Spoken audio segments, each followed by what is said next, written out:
Division within the Republican Party coming to a head as President Trump and Senate Majority Leader Mitch McConnell play the blame game. But the grass, it isn't always greener on the other side. Democrats, they're facing an all-out civil war of their own, really, as party leaders struggle to find common ground on the Democratic message going into 2018.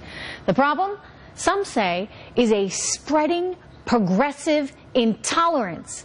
So will both sides of the aisle ever be able to play nice and actually get something done? Joining me right now, progressive radio host and former aide to Senator Chuck Schumer, Christopher Hahn, and Washington Free Beacon staff writer Liz Harrington. Great to see you guys.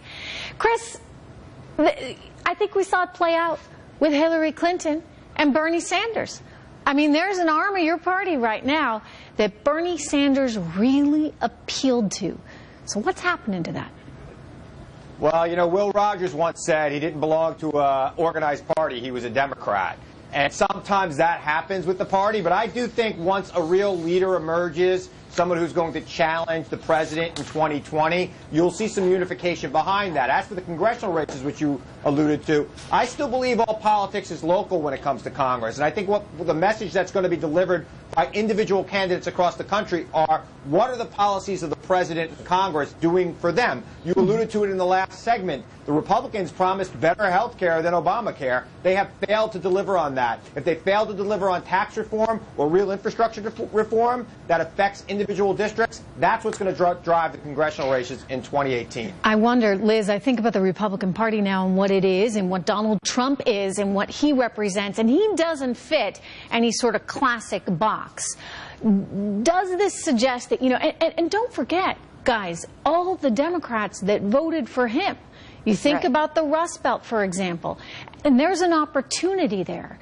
So if the Democrats continue with this super progressive move towards the let's just take and redistribute, do they run the risk, Liz, of actually losing those sort of hardcore or traditionally hardcore Democrats that are those blue-collar working folks in the Rust Belt? Right. I think they already have, and I think they're going to have an even tougher time getting those voters back if they continue in this far-left progressive push. And if you think about Democrats, the problem right now is you can't just be the resistance party. You can't just be the anti-Trump party. We saw that with Hillary Clinton. She didn't have a message. She didn't have a real rationale for running, except that she thought it was owed to her.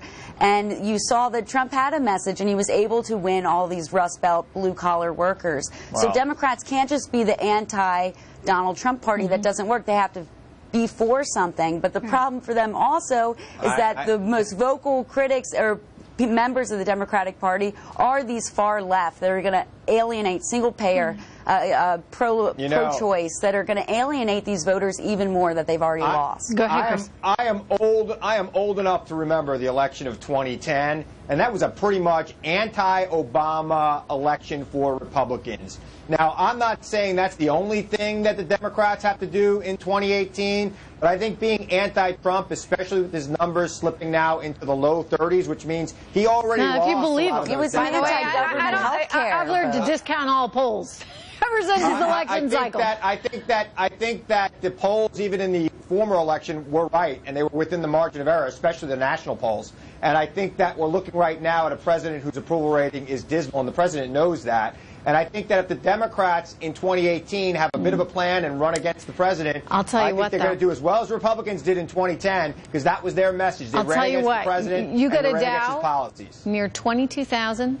You got 4.3% unemployment. You're adding a couple 100,000 jobs to this economy. Wow. No, I would say, back in those days, thank you, Fed. Obama. Right now, I think it's thank you, President Trump. And I say that because there has been a dramatic shift in the psychology of Americans, Liz, the psychology of business owners, and the psychology of CEOs. Sentiment matters. And if you feel that you have people at the top looking out for business, then businesses respond to that. Your thoughts? Absolutely. It's going to come down to jobs, and we can give Senate Republicans credit for one thing. It's that they used the Congressional Review Act to roll back countless of Obama-era regulations that really had a stranglehold on the economy and small business. Just taking those little steps, you see they're freeing up the economy, and the stock market's rising, consumer confidence is at the highest rate it's been. These are huge things. The only trouble the Republicans have is if they will not maintain their majorities, if they don't follow through on these big promises. They got to do it. The tax reform has to happen. Final thoughts, Chris? All I can say is this. If you're taking credit for the economy now, Mr. President, please make sure you take credit for it a year from now, whatever that may be. And you know, Trish, and you know, Liz, the economy goes up and down. So if he wants the credit now, he's going to take the blame later. Thanks. Good to see you. All right, thanks, guys. Nice to see you, the too. war words between the U.S. and North Korea is leaving